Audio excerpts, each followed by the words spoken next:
Hi, I'm Joe Field, captain of the retailing brigade at Flying Colors Comics, and this is my Scotch Parlor story.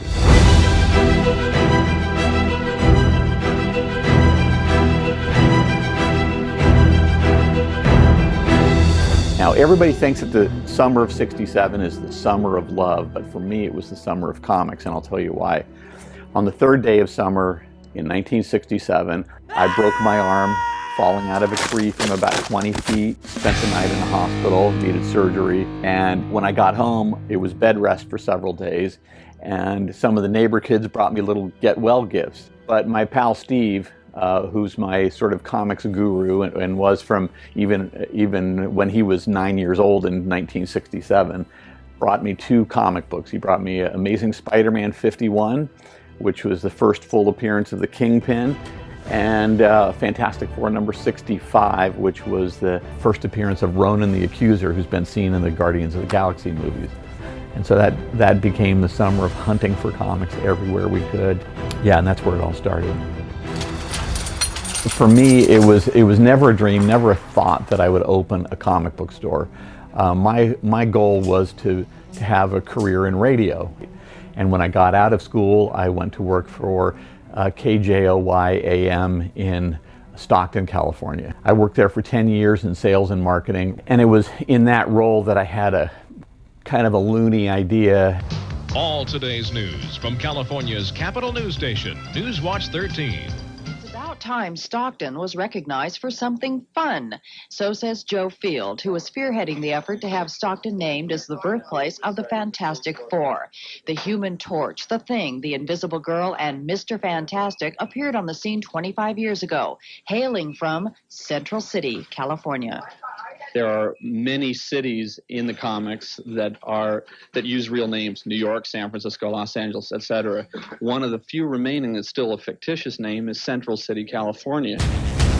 Well, it attracted the attention of Stan Lee, and Stan said he was totally behind the idea to, we've saved universes on a daily basis, this is the least we can do for little old Stockton kind of thing. And in February of 1986, Stan Lee and a guy dressed as Spider-Man came to Stockton to deliver the proclamation on the steps of City Hall, and that led into Stockton being the home of the Fantastic Four. And then Stan asked me to do PR for his wife's first novel as a result of my success doing the Fantastic Four campaign. And from there, I was asked to do advertising and promotion for a new convention that was starting up, which became WonderCon in Oakland, and became co-owner of that convention, got out of radio, and October 1988 was when Flying Colors opened, and we've been here ever since. This is where it starts in 1988 with used fixtures that we picked up from a Gemco that was closing in Riverside, to the times when I would do one-day conventions with a buddy of mine out in Stockton just to see if selling comics was something I could do. On that first day that we opened on October 3rd, 1988, when I came to work, the first thing I did was check the answering machine, and on the answering machine was a call from Stan Lee to congratulate us on the opening of the store. And I saved that recording. It's, one of those prized pieces of history for me. But it was October '88 was probably a really good time to open a store. We were opening about 6 or 7 months before the first Batman movie opened. And that was a movie that sort of lit the world on fire, but most mass market businesses didn't know what to do with the weird, creepy looking Batman movie, so they stayed away from it. Well, that left the door wide open for comic shops like this to just be the spots to do all kinds of great things. And a little bit later in 1989, we were one of the stops for a signing tour for a graphic novel, one of the first original graphic novels called Batman Arkham Asylum by writer Grant Morrison and artist Dave McKean.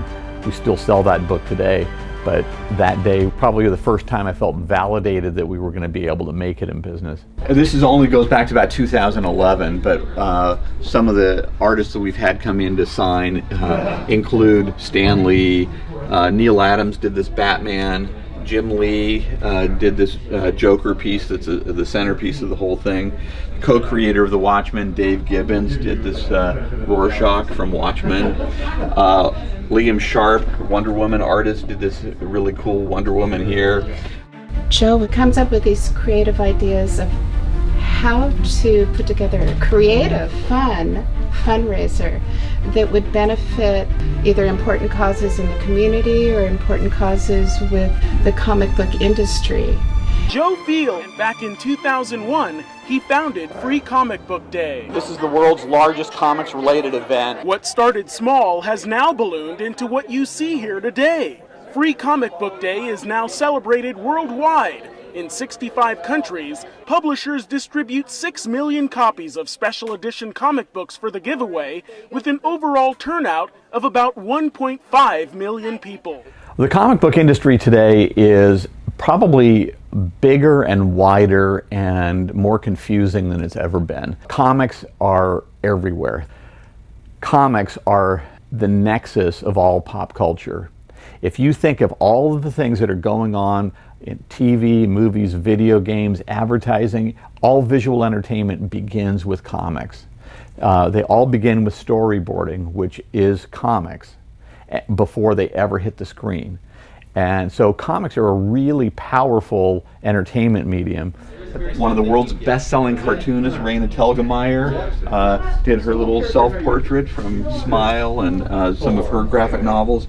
Andy Lanning from Guardians of the Galaxy did the Groot. I thought 30 some odd years ago that I was getting into a business. What I didn't realize I was doing was getting into community building, based on the people who come in week after week, buy their comics and get a little community along with it. And those are our FlyCo faithful, and I couldn't be more thankful for each and every one of them.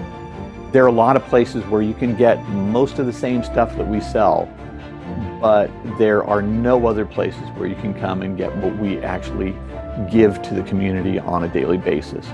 And let us show you something either in art or story or both that we know you'll want to come back to time and again, because we believe that comics are for everyone, and there's art and stories for people who are open to look at them, to read them, and to experience what we have. Nick Dragata doing something from East of West, Eric Larson, Spider. I mean, here's the deal. It's an all-star door of fame, and it's a one-of-a-kind piece that is sort of like a bit of the gallery view when you come into Flying Colors.